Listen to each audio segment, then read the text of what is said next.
हरिओम. भगवद्गीतेच्या साप्ताहिक अभ्यास वर्गामध्ये सगळ्यांचं स्वागत. प्रार्थनेने सुरुवात करूया. नारायणं नमस्कृत्य नरं चैव नरोत्तमं देवीं सरस्वतीं व्यासं ततो जयमुदीरये. वसुदेवसुतं देवं कंसचाणूरमर्दनं देवकी परमानन्दं कृष्णं वन्दे जगद्गुरुं. मूकं करोति वाचालं पङ्गुं लङ्घयते गिरिं यत्कृपातमहं वन्दे परमानन्दमाधवम्. हरि ओम. हरिओम. 5वा अध्याय सुरू आहे, आता शेवटाकडे आलेला आहे. त्यातला शेवटचा जो विभाग आहे, चौथा, 27, 28, 29चा, त्याची प्रस्तावना आपण मागच्या वेळेला बघितली की त्याच्यामध्ये ध्यान योगाची इंट्रोडक्शन किंवा परिचय करून देण्यात आलेला आहे. त्यातला 27वा श्लोक आपण म्हणूयात. आपण सुरुवात केली होती त्याची फक्त. स्पर्शान् कृत्वा बहिर्बाह्यांश्चक्षुश्चैवान्तरे भ्रुवोः प्राणापानौ समौ कृत्वा नासाभ्यन्तरचारिणौ. गीता इथला श्लोक म्हणते, विषयांचा बहिष्कार डोळा भ्रूसंगमी स्थिर करूनी नासिका स्थानी प्राणापानहि सारखे. त्यातलं स्पर्शान् कृत्वा बहिर्बाह्यान् हा चरण आपण बघितला होता मागच्या याच्यामध्ये, आणि त्यांनी अष्टांग योगामधला प्रत्याहार हा भाग सांगितलेला आहे. आता आपण श्लोकाच्या पुढच्या चरणाकडे चाललेलो आहोत. चक्षुश्चैवांतरे भ्रुवोः, म्हणजे भ्रुवोः अंतरे चक्षुः. आता एवढंच थोडक्यात म्हटलंय, ते डोळे ठेवून असं लक्षात, भ्रू मध्यामध्ये दृष्टी स्थिर करून. आता इथे चक्षु भ्रू मध्यामध्ये स्थिर करून असे जरी शब्द श्लोकात वापरलेले असले तरी प्रत्यक्ष डोळे तिथे वर करून त्या भुवईच्या मध्ये बघायचे असं अपेक्षित नाहीये, असं सांगायचं नाहीये, कारण त्यांनी काही साधणार नाहीये. आणि चक्षु या पदाचा अर्थ इथे प्रत्यक्ष डोळा हा अवयव न घेता दृष्टी असा घ्यायचा आहे. डोळे जरी आपण मिटले तरी एक पाहण्याची एक वृत्ती आपल्या मनामध्ये असते पहा. तर ती वृत्ती चित्त एकाग्र करताना, त्यालाच दृष्टी इथं असं म्हणतोय आपण, ती एका ठिकाणी केंद्रित करणं ध्यानासाठी आवश्यक असतं. आता ही दृष्टी केंद्रित करणं म्हणजे काय, तर इथे आता भ्रूमध्याच्या ठिकाणी दृष्टी केंद्रित करा असं म्हटलेलं आहे. तर आपण आतून डोळे मिटलेल्या स्थितीमध्ये आतून आपण कपाळाच्या मध्याशी जणू काही पाहत आहोत अशी भावना करायची. कारण डोळे मिटल्यानंतर प्रत्यक्ष पाहणं कसं आहे, डोळ्यासमोर ती जागा आणणं असा त्याचा अर्थ आहे. आता प्राथमिक अवस्थेमध्ये ध्यानाची जे नुकतीच सुरुवात करतायत, ध्यानाचा अभ्यास करण्याच्या बाबतीत जे अगदी नवशिके आहेत असे म्हणू आपण, तर त्यांना हे मुद्दामून करावं लागतं ही भावना.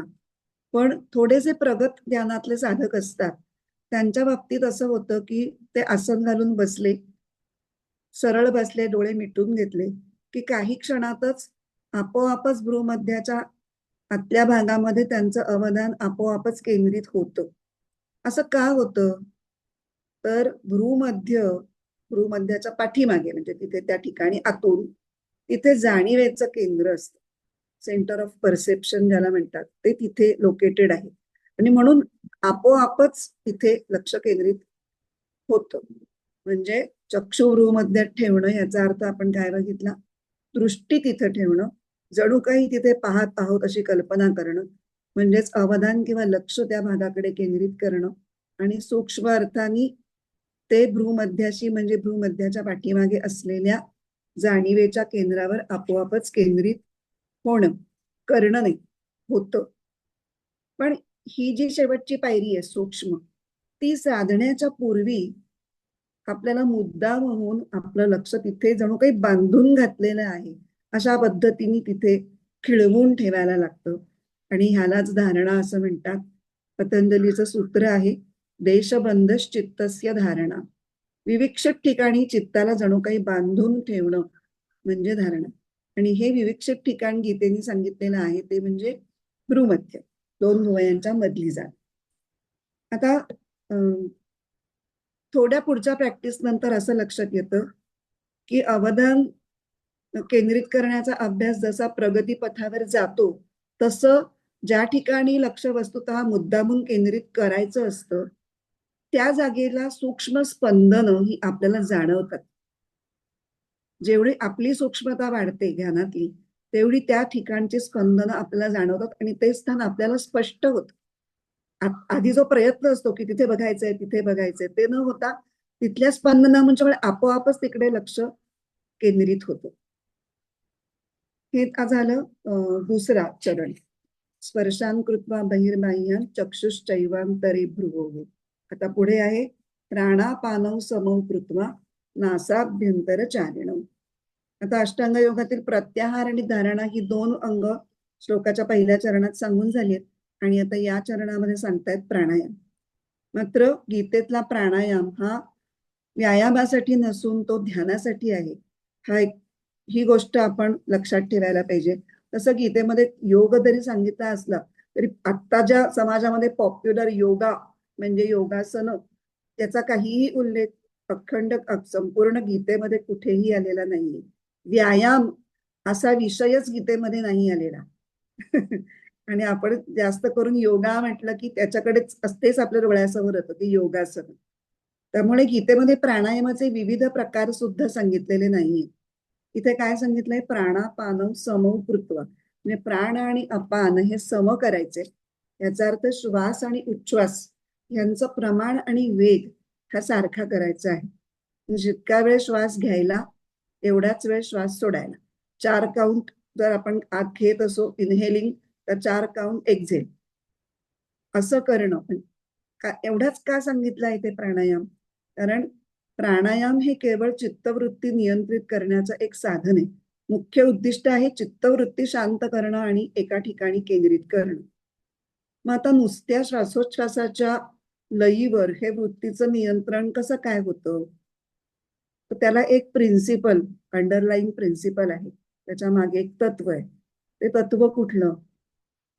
तर एखादी अत्यंत वेगवान गोष्ट एखाद्या दुसऱ्या कमी वेगवान गोष्टीवर ठेवली आणि ती कमी वेगवान गोष्ट जी आहे तिचा वेग जर आपण नियंत्रित केला तर त्याच्यावर बसवलेल्या अतिवेगवान गोष्टीचा सुद्धा वेग आपोआपच नियंत्रित व्हायला पाहिजे की नाही. तेच प्रिन्सिपल इथे वापरलेलं आहे. आणि यातलं व्यवहारातलं उदाहरण फार सुंदर आहे. अति चळवळ मूल असतं तर त्याला झोपायला खूप कष्ट पडतात. तेव्हा आई काय करते?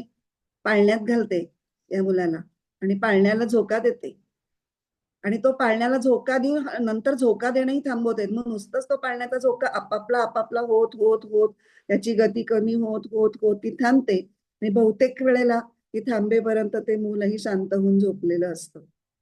तसंच हे आहे की श्वासाच्या लयीकडे लक्ष दिलं आणि पाळण्याच्या झोक्याचं कसं असतं की जेवढं अंतर सुरुवातीला एक मोठा झोका दिलेला असतो, मध्यापासून जेवढं अंतर असतं तेवढंच शेवटपर्यंत राहतं का?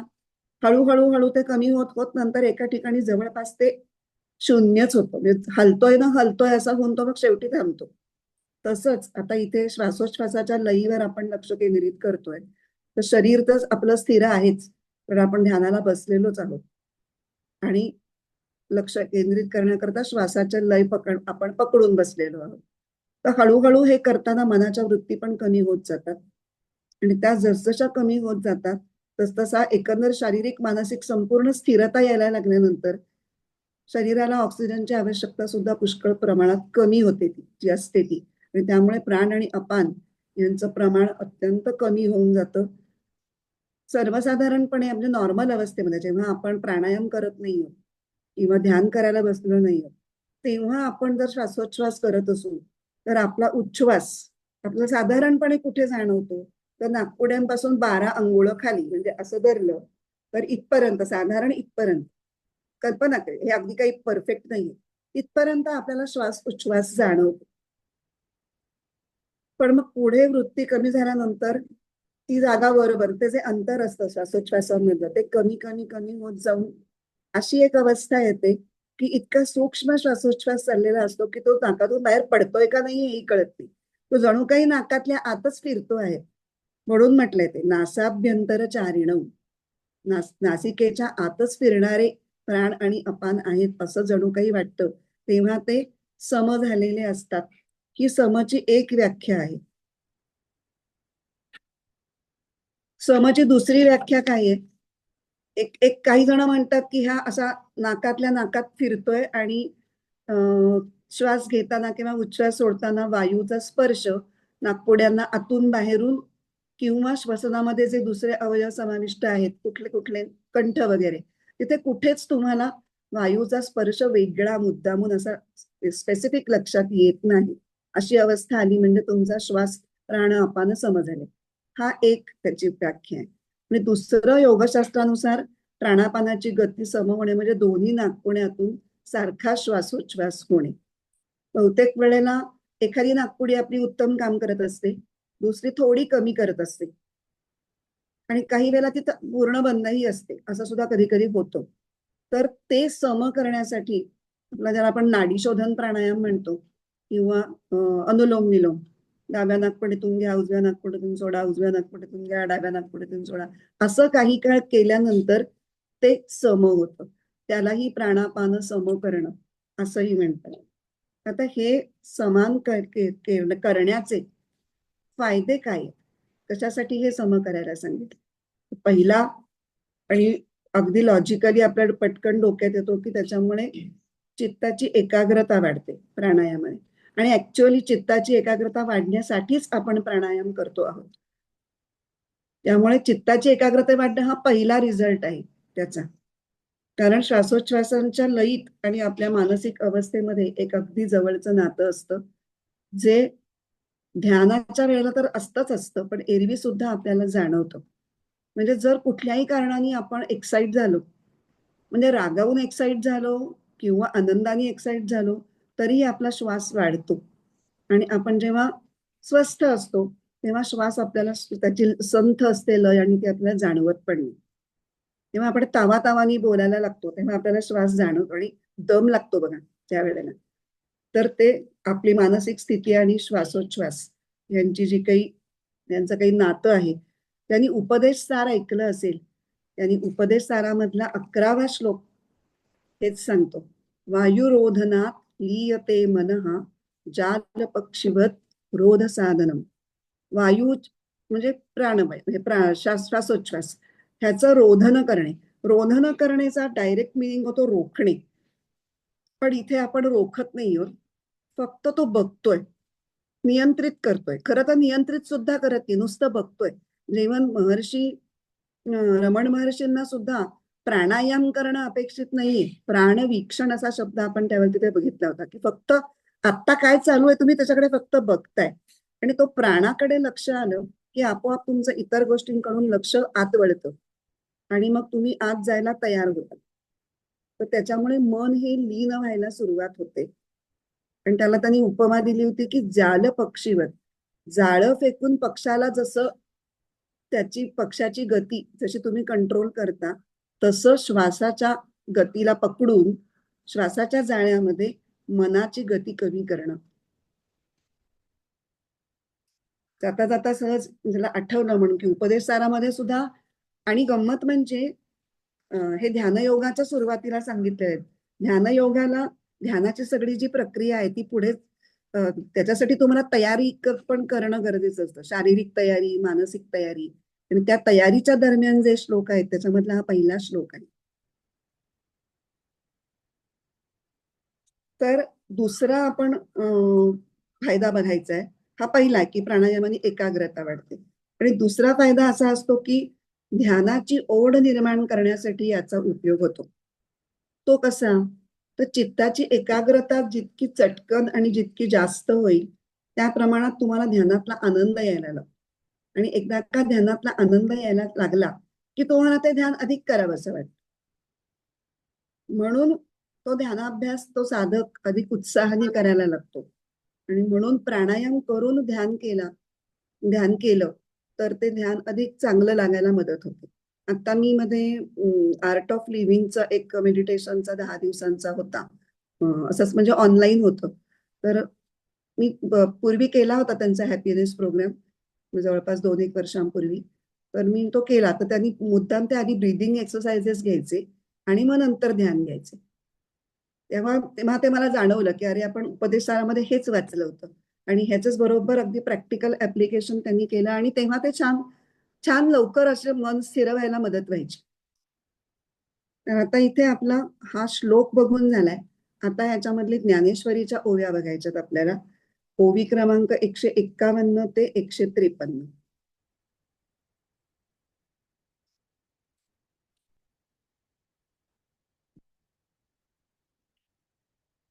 आधी आपण त्या ओव्या एकदा वाचून घेऊ, ओव्या आणि अर्थ, आणि मग मी त्याच्यावर थोडंसं विवेचन करीन.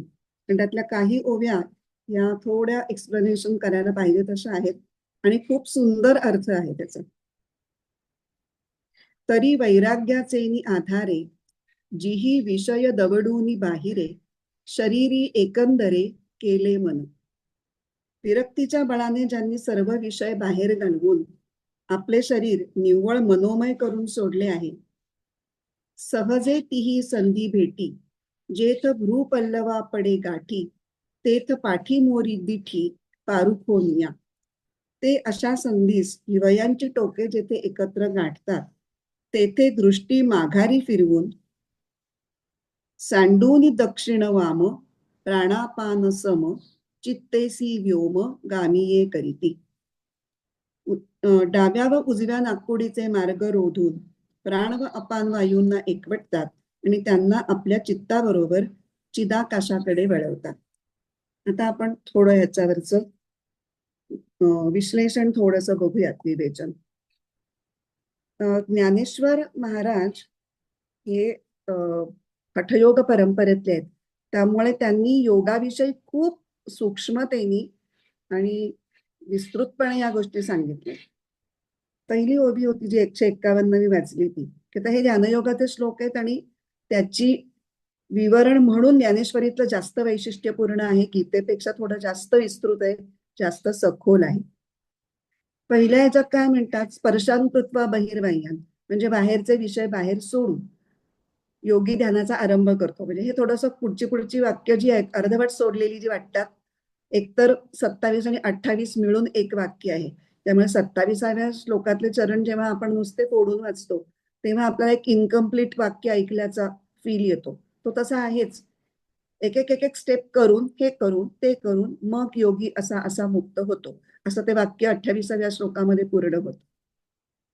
तर आता ज्ञानेश्वर महाराजांनी ह्याचं उत्तर दिलंय की योग्यांनी बाहेरचे विषय सोडले, बाहेरच ठेवले, पण त्याला त्याला कुठली तरी शक्ती वापरावी लागली असेल, कुठली तरी युक्ती वापरावी लागली असेल. कसं काय त्याला हे जमलं? त्याचं उत्तर 151व्या श्लोकामध्ये आहे. तरी वैराग्याचेनी आधारे, वैराग्य शक्तीच्या आधारे. आणि हे आपल्याला आधीच्या श्लोकात बघितलंय बघा, बाह्य स्पर्शेश्व सक्तात्मा. कोण वैराग्यशील आहे? त्याला बाह्य विषयांमध्ये काही आकर्षणच नाही. त्याला आकर्षणच नाही, त्याला विषय सोडणं सोपं नाही का? म्हणजे आधी वैराग्य पाहिजे. म्हणून ते सांगतात की ते साधन चतुष्टय संपन्न असेल व्यक्ती, तो वेदांताचा किंवा ध्यानाचा अधिकारी आहे. त्यातलं पहिलं येतं, पहिल्या दुसऱ्या ह्याच्यामध्ये येतं. पहिला आत्मानात्म विवेक, दुसरं इह अमूत्र फलभोग विराग. विवेक, वैराग्य, षट साधन संपत्ती आणि मुमुक्षुत्व. मुमुक्षुत्वाचा सुद्धा उल्लेख आता पुढच्या श्लोकामध्ये येणारच आहे. हा, तर वैराग्याचेही आधारे एवढा चरण बघितलं. जीही विषय दवडूनी बाहिरे, दवडून म्हणजे घालवून, ऍक्च्युअली विषयांना बाहेर घालवून टाकले. आता इथे माधवानंद फार छान देतात उदाहरण. पूर्वी पण त्यांनी एकदा हे दिल्याचं मला आठवतंय की पूर्वी घरामध्ये काही धार्मिक कार्य किंवा समारंभ असेल की ज्याच्यामध्ये मुलांनी दंगा धोपा करत इकडे तिकडे फिरू नये, गडबड गोंधळ घालू नये, लुडबुड करू नये, म्हणून त्यांना तेवढ्या वेळा पुरेसं बाहेर पाठवलं जायचं. जा रे, तुम्ही आता एक तासभर खेळून या बाहेर, इकडे इकडे अजिबात यायचं नाही असं म्हणून. पण तेव्हा त्यांना हाकललं असा शब्द वापरायचा नाही, कारण त्यांना पुन्हा घरात घ्यायचंय. ती आपलीच पोरं आहेत, त्यांना हाकलून चालणार नाहीये, पुन्हा त्यांना घरात यायचं. तसे विषय पण आपलीच पोरं आहेत, कारण विषयांशिवाय आपलं भागणार नाहीये. जोपर्यंत आपण जीवन जगणार आहे तोपर्यंत विषयांची गरज आपल्याला क्षणोक्षणी पडणारच आहे, त्याशिवाय जगणार कसं? पण आत्ता मी ध्यान करण्याचा कार्यक्रम चालू आहे ना, त्याच्यात मला गडबड नकोय अजिबात. आत्ता मी त्यांना बाहेर दवडलेलं आहे. असा धाक जणू काही दाखवतायत. आणि मग हे करून मुलांना बाहेर पाठवलं. आता काय म्हणजे विषयांना, आता काय शरीरी एकंदरे केले मन. एकंदरे म्हणजे एकाग्र, शरीरामध्ये मन एकाग्र केलं. आता ते कुठे? चक्षुश्चैवांतरे भ्रुवोः, भ्रूमध्यापाशी किंवा कपाळाच्या मध्यापाशी. आता याविषयी पुढच्या 152व्या ओळीत काय म्हणतात? सहजे तिही संधी भेटी, जेथ भ्रूपल्लवा पडे गाठी, तेथ पाठीमोरी दिठी पारुखोनिया. ही पण छान आहे ओवी. ती काय म्हणतात? पहिला चरण का? सहजे तिही संधी भेटी. तिघी जणी जिथे मिळतात. कोण ह्या तिघी जणी? तर इडा, पिंगला आणि सुषुम्ना, ह्या 3 नाड्या जिथे भेटतात. कुठे भेटतात? त्या भ्रूमध्यापाशी भेटतात. हे वर्णन कशातलं आहे? हठयोगातलं. आणि हे गीतेमध्ये कुठेही आलेलं नाहीये. पण ज्ञानेश्वरांनी ते करण्याचं कारण त्यांची जी योग परंपरा आहे, आदिनाथ, मच्छिंद्रनाथ, गहिनीनाथ, निवृत्तीनाथ आणि मग ज्ञानेश्वर महाराज, त्या परंपरेतून हे सगळे योगसिद्ध महापुरुष असल्यामुळे त्या काळामध्ये नाथपंथीय योग्यांमध्ये मुख्यतः हठयोग हा जास्त प्रमाणामध्ये त्याचा अवलंब केला जात असे. त्यामुळे गीतेत म्हटलेलं जे भ्रूमध्ये एवढंच म्हटलंय, त्याचं वर्णन ज्ञानेश्वरांनी हे असं केलेलं आहे की जिथे इडा, पिंगला, सुषुम्ना या नाड्या एकत्र एकवटतात असं हठयोग शास्त्र सांगतं. आता पुढचे सहजे. सहजे तीही संधी भेटी. आता सहज या शब्दाला 2 अर्थ आहेत. एक तर सहजपणे असा त्याचा पहिला अर्थ. आपण मगाशी म्हटलं, जे सरावलेले ध्यानाभ्यासी असतात ते बसल्यानंतर त्यांचं सहजपणे तिथे चित्त एकत्र आहे, त्यांना मुद्दाम करावे लागत नाही, असा एक अर्थ सहजपणा. आणि दुसरं सहज. ज म्हणजे जन्म. जन्माबरोबरच जन्माबरोबरच या 3 नाड्या तिथे एकवटलेल्याच असतात. त्यामुळेच सहजपणे तिथेच चित्त एकवटलं जातं. किंवा स्वतःच्या अस्तित्वाची जाणीव अशी जेव्हा आपण कल्पना करतो तेव्हा बहुतेक वेळेला आपल्याला इथे स्वतःच्या अस्तित्वाची जाणीव होते. आता सहजे तिही संधी भेटी, जेथ भ्रूपल्लवा पडे गाठी, तेथ पाठीमोरी दिठी पारुखोनिया. दिठी हा शब्द वापरलाय. आता मूळ श्लोकामध्ये चक्षु हा शब्द वापरलाय. चक्षुचा शब्दार्थ डोळा. डोळा हा शब्द ज्ञानेश्वरांनी वापरलेला नाही.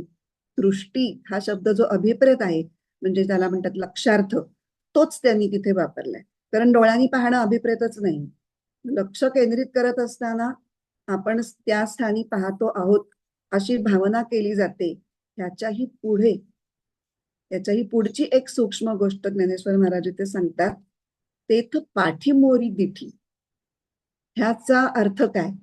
जेव्हा आपण बघतो तेव्हा आपण आतून बाहेर बघतो, पण आता आपल्याला स्वकडे बघायचं आहे ना.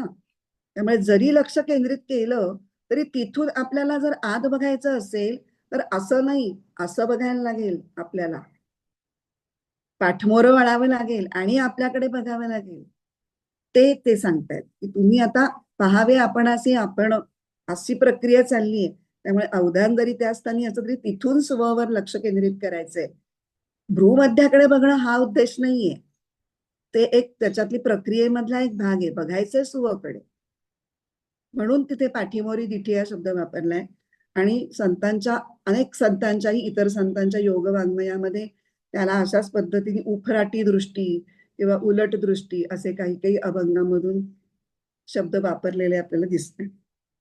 आता पुढे 153वी ओवी. सांडोनी दक्षिण वाम प्राणापान सम चित्तेसी व्योम गामीये करीती. आता इथे ही ओवी वाचताना ओवीचा तिसरा जो चरण आहे ना, तो अर्धवट शब्द तिथे अर्धवट तुटलेला आहे. चित्तेसी व्योमगामीये करीती. बऱ्याच वेळेला ओव्या वाचताना जे अर्थ लागत नाहीत ना आपल्याला, ते ओवीच्या वृत्ताचे नियम पाळण्यासाठी अर्धा शब्द इकडे अर्धा शब्द तिकडे असा होतो.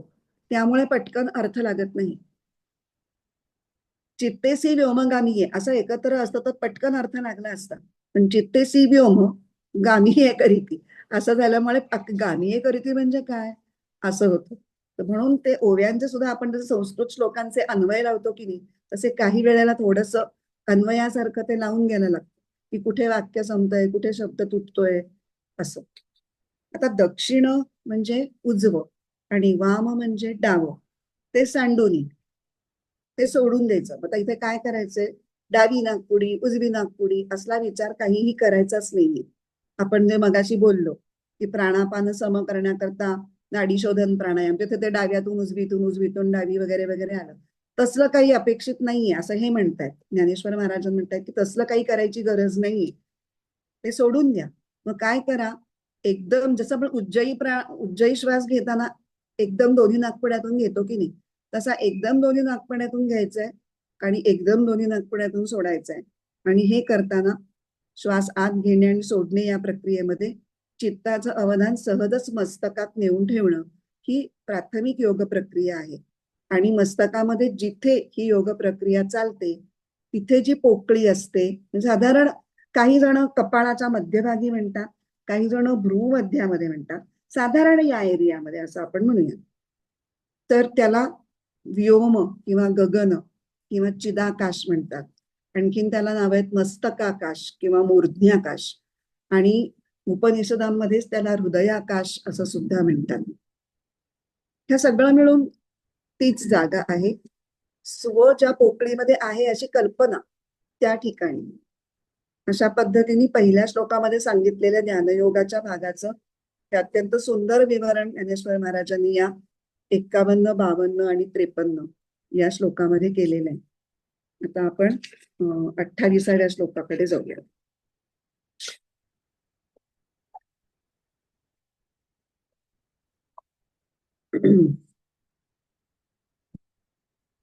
यतेंद्रिय मनोबुद्धिर्मुनिर्मोक्षपरायणः विगतेच्छाभय क्रोधो यः सदा मुक्त एव सः. आवरी मुनी मोक्षार्थी इंद्रिये मन बुद्धिजो सोडी इच्छा भय क्रोध सर्वदा सुटला चितो.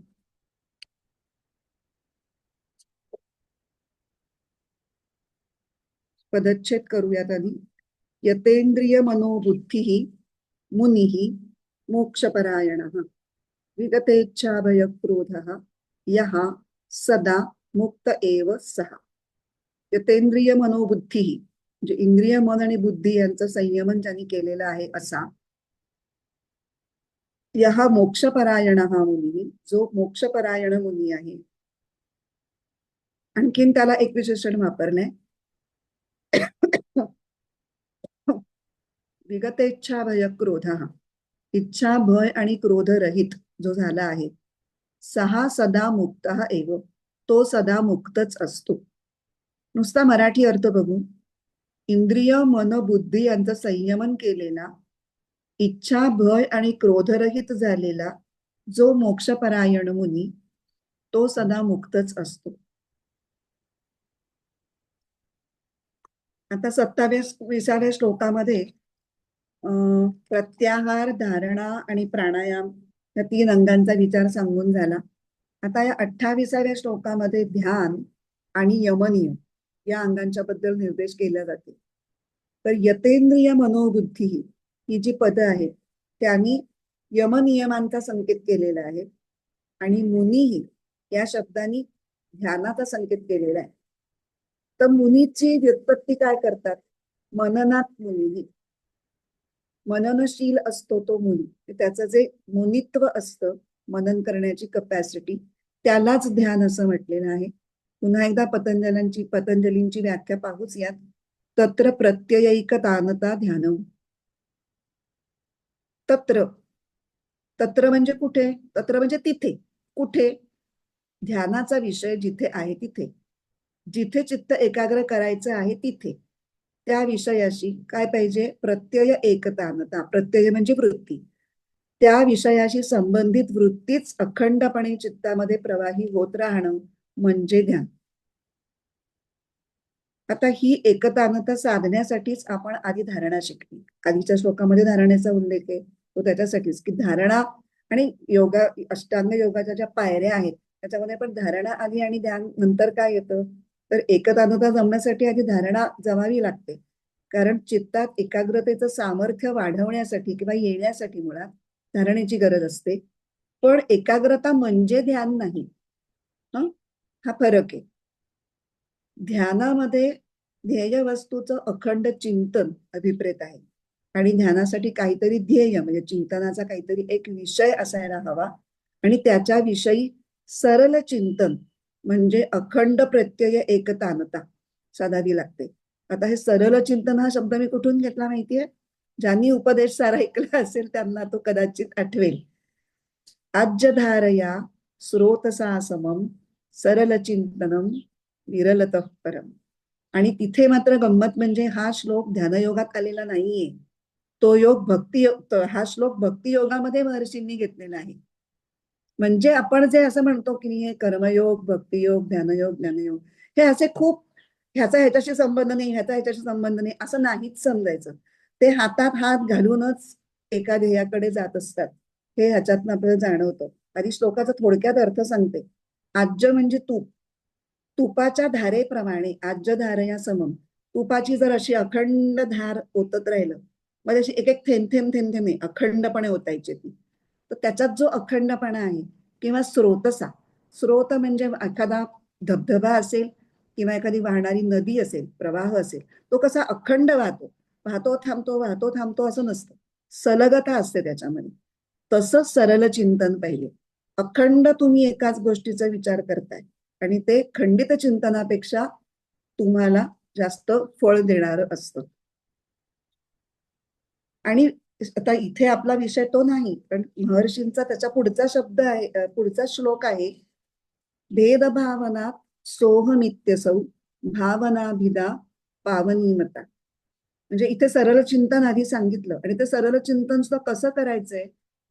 भेदभावना म्हणजे तो वेगळा आहे आणि मी आता भक्तियोगातला श्लोक आहे, भक्तियोगाच्या संदर्भात श्लोक आहे, त्यामुळे परमेश्वर वेगळा आहे आणि मी वेगळा आहे, मी परमेश्वराचं ध्यान करतोय असं समजत ध्यान करण्यापेक्षा मीच तो आहे, सहा अहम अशी भावना करून, अशी अभेद भावना करून जर तुम्हाला ते ध्यान करायला जमलं तर नथिंग लाईक इट. ते सगळ्यात श्रेष्ठ, ही श्रेष्ठ भक्तीची भावना आहे असं म्हणतात.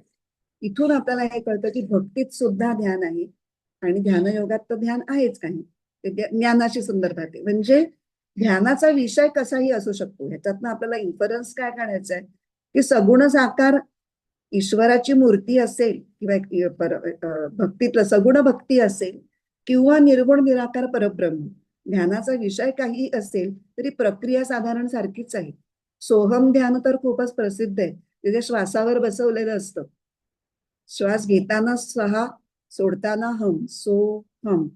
आणि त्याला सुद्धा एक लॉजिक ते सांगतात की परमेश्वराला आत घ्यायचंय, अहंकाराला बाहेर ढकलायचंय. इतकं म्हणजे जेवढा तुम्ही विचार कराल ना त्या गोष्टीचा आणि ते लॉजिक समजून जर ती गोष्ट करत गेली तर ते करताना तुमचं आपोआपच मन लागतं. नुसतं टेक्निक शिकण्यापेक्षा ते भावपूर्ण पद्धतीने केलं तर ते टेक्निक तुम्हाला जमायलाही सोपं पडतं, कारण तुम्ही त्यात मनाने रमायला लागता.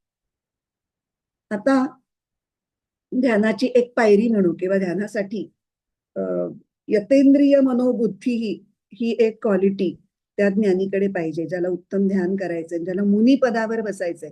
मागे आपण कसं बघितलं की ते ऋषी, कोण कोण ऋषी आहेत, ऋषींच्या पात्रता निकष कसे आहेत, तसं इथे आता मुनी शब्द वापरलाय. तर मुनीच्या अंगी कुठल्या कुठल्या क्वालिटीज असायला हव्यात त्या दोन विशेषणांनी इथे दाखवल्यात. यतेंद्रिय मनोबुद्धी आणि विगतेच्छा भयक्रोध. आधी आपण यतेंद्रिय मनोबुद्धी असं म्हणणार आहोत, कारण आता ध्यानाभ्यास काय, यतेंद्रिय मनोबुद्धी म्हणजे काय, इंद्रिय मन आणि बुद्धी यांचं संयमन करून. आता ही क्वालिटी का आवश्यक आहे असा विचार करूयात की ध्यानाभ्यास करणाऱ्या साधकाचं संपूर्ण जीवन, त्याची दिनचर्या ही अतिशय संयमित अशी असायला लागते. त्याचं पूर्ण व्यक्तिमत्व हे जेव्हा ध्यान साधनाला अनुकूल होईल तेव्हा त्याला ती जमणार आहे. ज्या व्यक्तीच्या दिनचर्येत प्रचंड अनियमितता आणि बेशिस्त असेल, त्याची जीवनमूल्य चुकीची असतील किंवा किमान सदाचार सुद्धा त्याच्या अंगी नसेल तर तो ध्यानामध्ये सफल होऊ शकणार नाही. आणि म्हणून आता जे आपण आधी बघितलं, आधीच्या श्लोकात प्रत्याहार, धारणा आणि प्राणायाम हे अगदी ध्यानाशी डायरेक्ट संबंधित आहेत. पण यतेंद्रिय मनोबुद्धीमध्ये जे काही करायचंय ते ध्यानकाळ सोडून इतर वेळी व्यवहार काळामध्ये योगाची कुठली अंग आचरायची असतात त्याच्याशी संबंधित आहे आणि ती म्हणजे यम आणि नियम. त्या सगळ्या ज्या पायऱ्या आणि त्यांचा जो सिक्वेन्स आहे तो खूप उत्तम आहे आणि विचारपूर्वकच आहे. आता यम आणि नियम आपण फक्त त्याचे उजळणी करून पुढे जाणार आहे, फार खोलात जाणार नाही. एक तर तुम्हाला बऱ्याच जणांना ते माहिती पण आहे. यम कुठले? अहिंसा, सत्य, अस्तेय. आता काही ठिकाणी अस्तेय म्हटलंय आणि काही ठिकाणी अक्रोध म्हटलंय. तर व्हॉट एव्हर इट इज, आपण आता फक्त सदाचाराचे नियम असं एवढंच बघूयात त्याच्याकडे. अहिंसा, सत्य, अस्तेय किंवा अक्रोध, ब्रह्मचर्य आणि अपरिग्रह, यांना हे 5 यम आहेत. आणि हे जे 5 सद्गुण म्हणजे आपण म्हणू ज्या क्वालिटीज आहेत त्या साधकामध्ये कशासाठी असायला हव्यात? तर समाजामध्ये त्यांनी जेव्हा त्याचं इंटरॅक्शन इतरांशी होतं ते चांगल्या पद्धतीने व्हावं, ह्याच्यासाठी हे निकष दिलेले आहेत. आणि ते जर निकष पाळले किंवा अंगी बाणवले तर इतरांशी वागताना सौहार्दपूर्ण संबंध होतील. त्यामुळे आपोआपच वातावरण चांगलं राहील आणि त्या साधकाच्या शारीरिक आणि मानसिक शक्तींचा अपव्यय होणार नाही. उलट त्या शक्ती साठवल्या जातील, त्याचा संचय केला जाईल आणि त्याचा योग साधना करताना त्याला उपयोग होईल. त्याची वायफळ शक्ती खर्च होऊ नये. आपण थोडासा विचार केला तर आपल्याला पटेल की इतरांची भांडणं होणं, तर अहिंसा, खोटं सत्य, खोटं बोलणं, ह्यानी तुमची इंटरॅक्शन, तुमची रिलेशन्स बिघडतात इतरांची आणि त्यांनी तुम्हाला शारीरिक आणि मानसिक अस्वास्थ्य प्राप्त होतं. तुमच्या सगळं घरामधलं वातावरण बिघडू शकतं जर तुम्ही असे वागत असाल तर. आता पुढचे काही नियम: शौच, संतोष, तप, स्वाध्याय आणि ईश्वर प्रणिधान. हे 5 नियम आहेत. हे स्वतःसाठी आहेत, म्हणजे इतरांचे त्याचा संबंध नाही, पण स्वतःचे आंतरिक विकास व्हावा आणि स्वतःची एकंदरीत आंतरिक स्थिती ही योग साधना करण्याला जास्तीत जास्त अनुकूल व्हावी, याच्यासाठी हे नियम पाळायचे आहेत. आता आपण यतेंद्रिय, आता यतेंद्रिय मनोबुद्धी असा जो एकत्र शब्द आहे तो आता आपण फोडणार आहोत. यतेंद्रिय हा, यतमन हा आणि यतबुद्धी, आणि मग तो फोडून त्याचा एकेकाचा विचार आता आपण करणार. यतेंद्रिय हा म्हणजे ज्याची इंद्रिय नियमित आहेत. म्हणजे काय? इंद्रियांचं नियमन झालेलं म्हणजे काय? तर इंद्रियांना अनावश्यक विषयांचं सेवन घडणार नाही आणि आवश्यक विषयांचं सेवन धर्मनीतीचे सगळे कायदे कानून पाळून पण मर्यादितच घडेल, याच्यावर लक्ष ठेवणं म्हणजे इंद्रियांचं नियमन. ह्याला आपण एरवी काय आतापर्यंत म्हटलेलं आहे? दम. शमदमादी षट साधन संपत्ती हा जो एक साधन चतुष्टयामधला जो एक प्रकार आहे त्याच्यामध्ये आपण त्याला दम म्हणत होतो. त्यालाच इथे यतेंद्रिय हा असं म्हटलं. आता यत मन हा, त्याचं मन नियंत्रित आहे. आता इंद्रियांना इच्छेप्रमाणे, स्वतःच्या इच्छेप्रमाणे वागवतं ते कोण? मन. 5 ज्ञानेंद्रियांवर इच्छेची ओढ मन निर्माण करत असतं. त्यामुळे मनाच्या इच्छा प्रवाहाचं बुद्धीतल्या विवेकाने नियंत्रण करणं याला म्हणायचं शम. आणि आता तिसरं यतबुद्धी.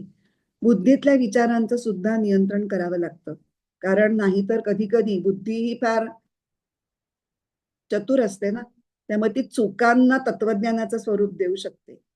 आणि नको म्हणजे मनाच्या नको त्या इच्छा असतात त्या साकार करण्यासाठी बुद्धी आपली शक्तीपणाला लावू शकते आणि तुम्हाला ती अशी जस्टिफाईज की नाही हे कसं बरोबर आहे वगैरे. पुष्कळ वेळेला असं आपण आपल्या बाबतीत करतो की आपण आपल्याला जे काही वाटत असतं ते बरोबरच आहे असं गृहीत धरून आपण ते, most of the times decisions are taken emotionally and they are justified logically, असं एक वाक्य म्हणलं जातं. आपल्याला जाणेल थोडंसं आत्मपरीक्षण केलं तर पुष्कळ वेळेला आपणही हे करत असतो. दुसऱ्यांनी मात्र तसं केलेलं आपल्याला चालत नाही. हा भाग निराळा असो. तर बुद्धीचं नियंत्रण म्हणजे बुद्धीत उठणाऱ्या विचार प्रवाहाचं नियंत्रण. मग ह्याच्यामध्ये अनावश्यक विचार करणं किंवा नको त्या गोष्टींच्या उगाच बळच कल्पना करत बसणं, आणि खरं म्हणजे विचार प्रक्रिया ही ज्या गोष्टीसाठी आपल्याला वापरायची त्याच्यासाठी तिचा उपयोग न होता त्याचा उपयोग भलतीकडेच करत राहणं. अर्थात हे सगळं मुद्दामून केलं जात नाही बरं का, हे सगळं अनवधानाने होतं. तुम्ही जागरूक नसता की तुमचं काय चाललंय म्हणून हे होतं. आणि योग म्हणजे अवेअरनेस, हे काय चाललंय तुमच्या मनामध्ये, कसे विचार येत आहेत, ते काय येत आहेत, त्याचं उत्पत्ती स्थान कुठलं आहे, तुम्ही ते जस्टिफाय करताय का ते खरंच बरोबर आहे, ह्याच्याबद्दल तुम्ही स्वतः जेवढे अवेअर असता तेवढी तुमचं ध्यानात प्रगती होऊ शकते किंवा योगात प्रगती होऊ शकते. तर बुद्धीच्याकडे दोन गोष्टी आहेत, म्हणजे दोन ऑप्शन्स आहेत असं म्हणून, की एकतर बुद्धी मनावर विवेकाने नियंत्रण ठेवू शकते किंवा मनाच्या नादी लागून इच्छापूर्तीच्या मागेही लागू शकते. आपली बुद्धी कशी आहे आणि आपली बुद्धी कसं काय कशाला चटावलेली आहे हे आपलं आपण शोधावं लागेल. पण असं म्हटलं जातं की जेव्हा मध्यवर्ती ध्येय जर काहीतरी उच्च उदात्त असेल तर मग बुद्धीचा फोकस तिकडे राहतो आणि बुद्धी त्या ध्येयासाठी कार्यमग्न राहून मग ती दोन्ही करते. विवेकानी मनाच्या इच्छांचं जसं ती नियंत्रण करते तसंच त्याच विवेकशक्तीने बुद्धीतल्या विचारांचंही नियंत्रण करते आणि मन आणि बुद्धी यांचं कोऑर्डिनेशन चांगलं राहू शकतं. ज्याच्यासाठी आवश्यकता आहे की ध्येय हे उच्च आणि उद्दिष्ट हे उदात्त पाहिजे. म्हणजे ह्या सगळ्या नियंत्रणामध्ये सारखं जे यत यत यत म्हटलंय, यत इंद्रिय यत मन यत बुद्धी, हे यत शब्दाने नियंत्रण हा शब्द नियंत्रण बघतोय आपण आणि या सगळ्या नियंत्रणाचा परवलीचा शब्द कुठला असेल तर आत्मज्ञान. कारण ज्ञानासाठी अनुकूल काय आणि प्रतिकूल काय हे बुद्धीला बरोबर कळतं, बुद्धीतल्या विवेकाला ते कळतं. आणि जर जीवनात आपण ज्ञानप्राप्तीला प्राधान्य दिलं तर हे सगळं सगळं नियंत्रण करणं, मनावरती शरीरावरती इंद्रियांवरती आणि बुद्धीवरती संयम ठेवणं हे सोपं होतं. परवाच मी मोहनाताई चितळ्यांचं व्याख्यान ऐकलं. मोहनाताईंना एक पुरस्कार मिळाला गीता धर्म मंडळाचा, ताई आपटे पुरस्कार. आणि त्या पुरस्कारात त्यांचं मनोगत व्यक्त करताना त्या बोलत होत्या. त्याच्यात त्या गीतेबद्दल त्यांनी हे सांगितलं की गीता का महत्वाची आहे, तर गीता ही तुम्हाला जीवनशैली प्रदान करते किंवा जीवनशैली म्हणजे काय हे सांगते. साधं जीवन आणि जीवनशैली याच्यात काय फरक काय आहे, सगळे सगळे आपण जगतोच ना.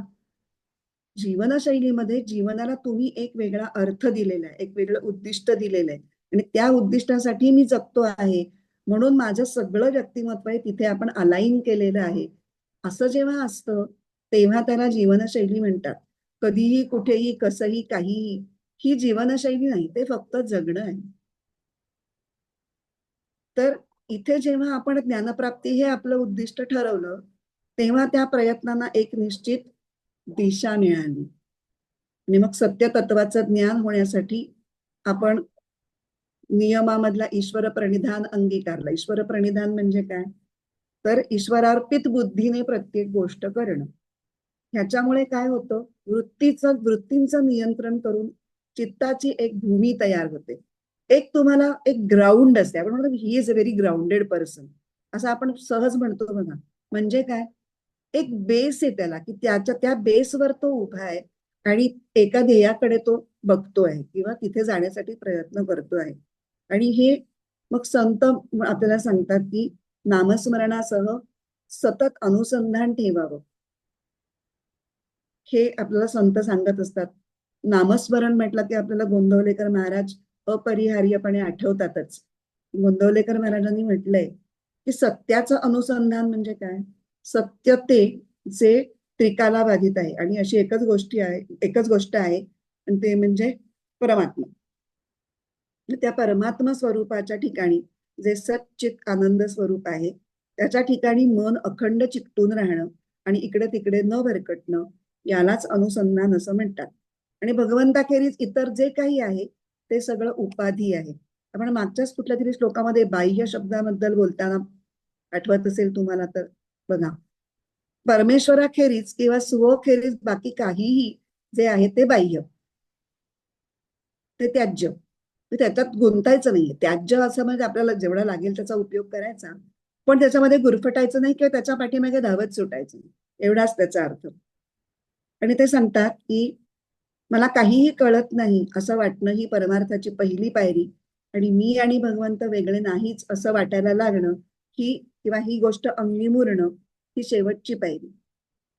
हे संतांची जेव्हा सद्गुरूंची वचनं आपण ऐकतो किंवा त्यांचे जे चरित्रांचं आपण मनन करतो तर त्याच्यावर केलेलं मनन चिंतन हे आपल्याला प्रेरणा देण्यासाठी खूप फायदेशीर ठरतं.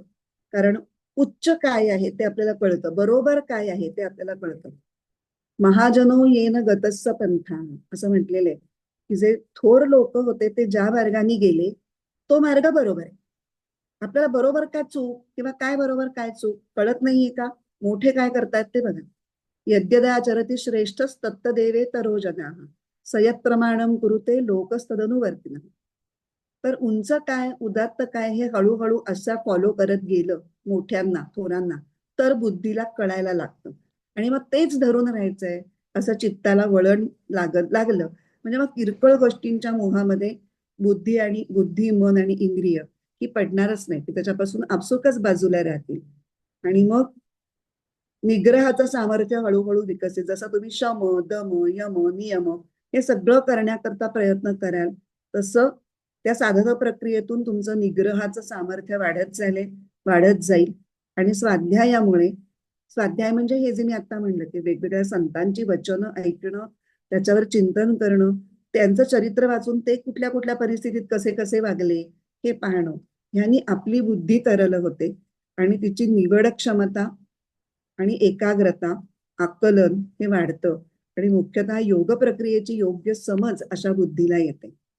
थोडक्यामध्ये ध्येय आत्मज्ञानाचं आणि संत सद्गुरूंचं वैयक्तिक मार्गदर्शन, म्हणजे जर आपल्याला देहातले गुरु भेटले असतील आणि ते आपल्याला आपल्या समस्या किंवा आपल्या प्रश्न सॉल्व्ह करायला उपलब्ध असतील फारच उत्तम, नसतील तर वाङ्मयीन मार्गदर्शन आपण घेऊच शकतो.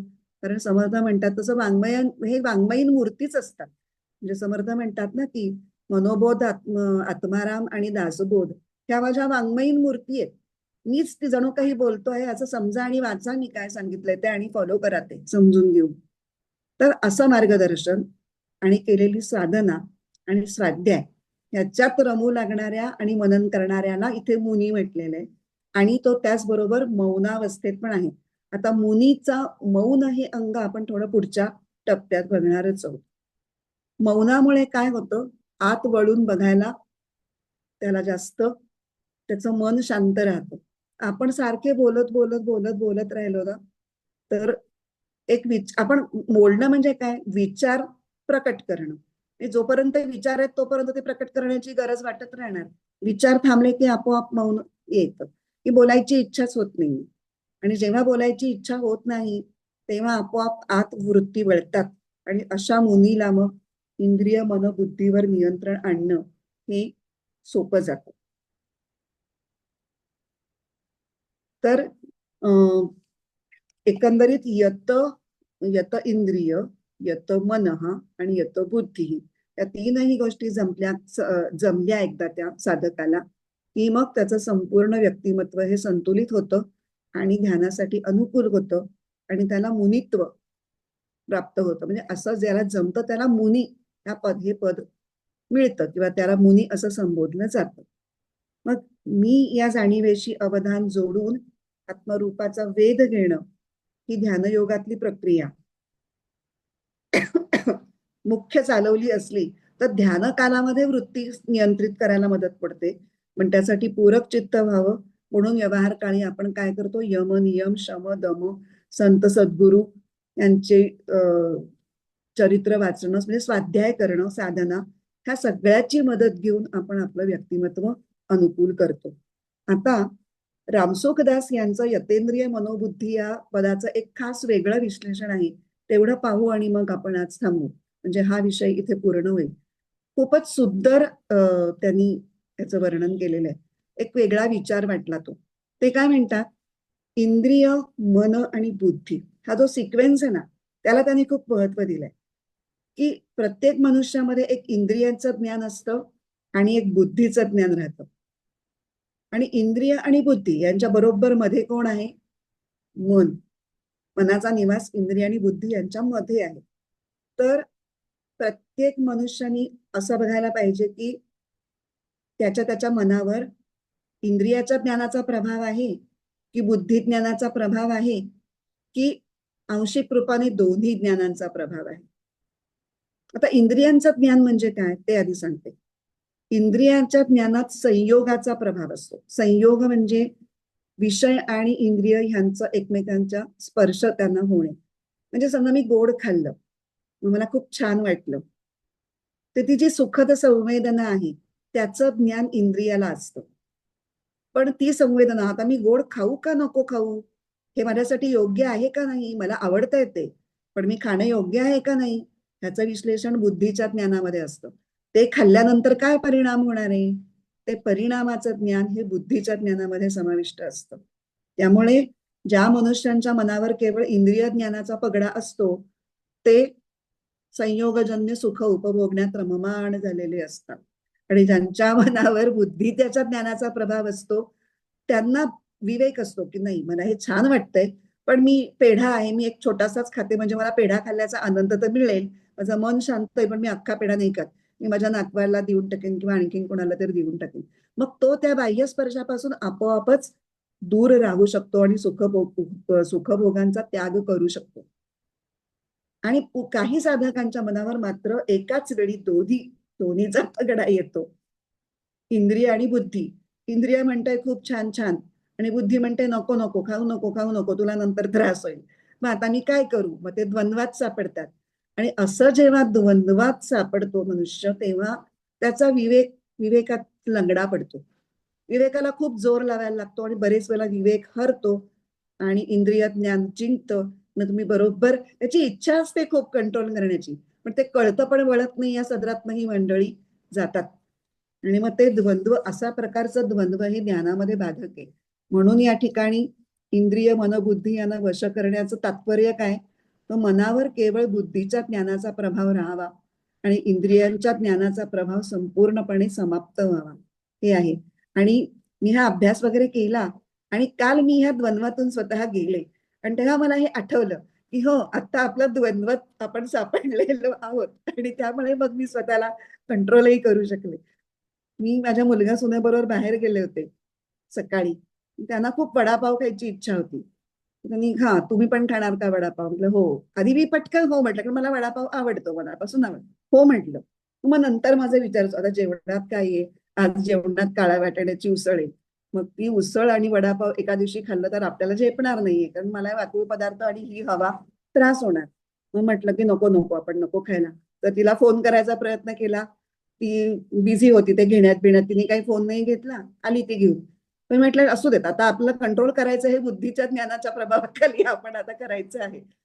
2 घास छोटे छोटे काढून मी खाल्ले आणि उरलेला म्हटलं तुम्ही खा.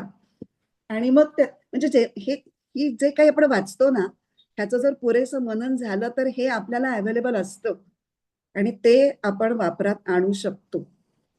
हे एवढंच मला सांगायचं होतं, म्हणून मी हे सांगत बसले. पुष्कळ वेळेला असं नव्हतं की कामक्रोधाचा वेग, जेव्हापासून तो श्लोक वाचलाय इतक्या वेळेला मला त्याचा उपयोग झालाय की असं सन्नकण डोक्यात गेलेलं असतं की काहीतरी असं बोलून टाकावं, पण तेव्हा आठवतो तो श्लोक की नाही, ही वेळ जाऊ द्यायची आहे, ही लाट ओसरू द्यायची आहे, तोपर्यंत शांत राहायचंय.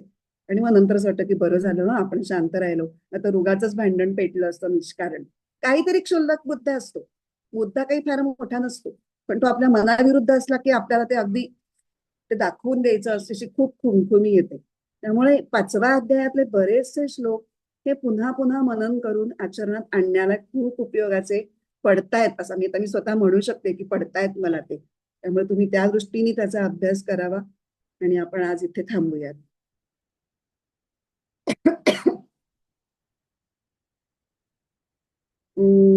पूर्णमद पूर्णमिदं पूर्णात् पूर्णमुदच्यते पूर्णस्य पूर्णमादाय पूर्णमेवावशिष्यते.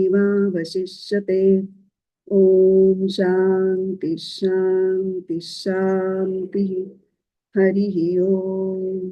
श्री गुरुभ्यो नमः. हरिः ओम.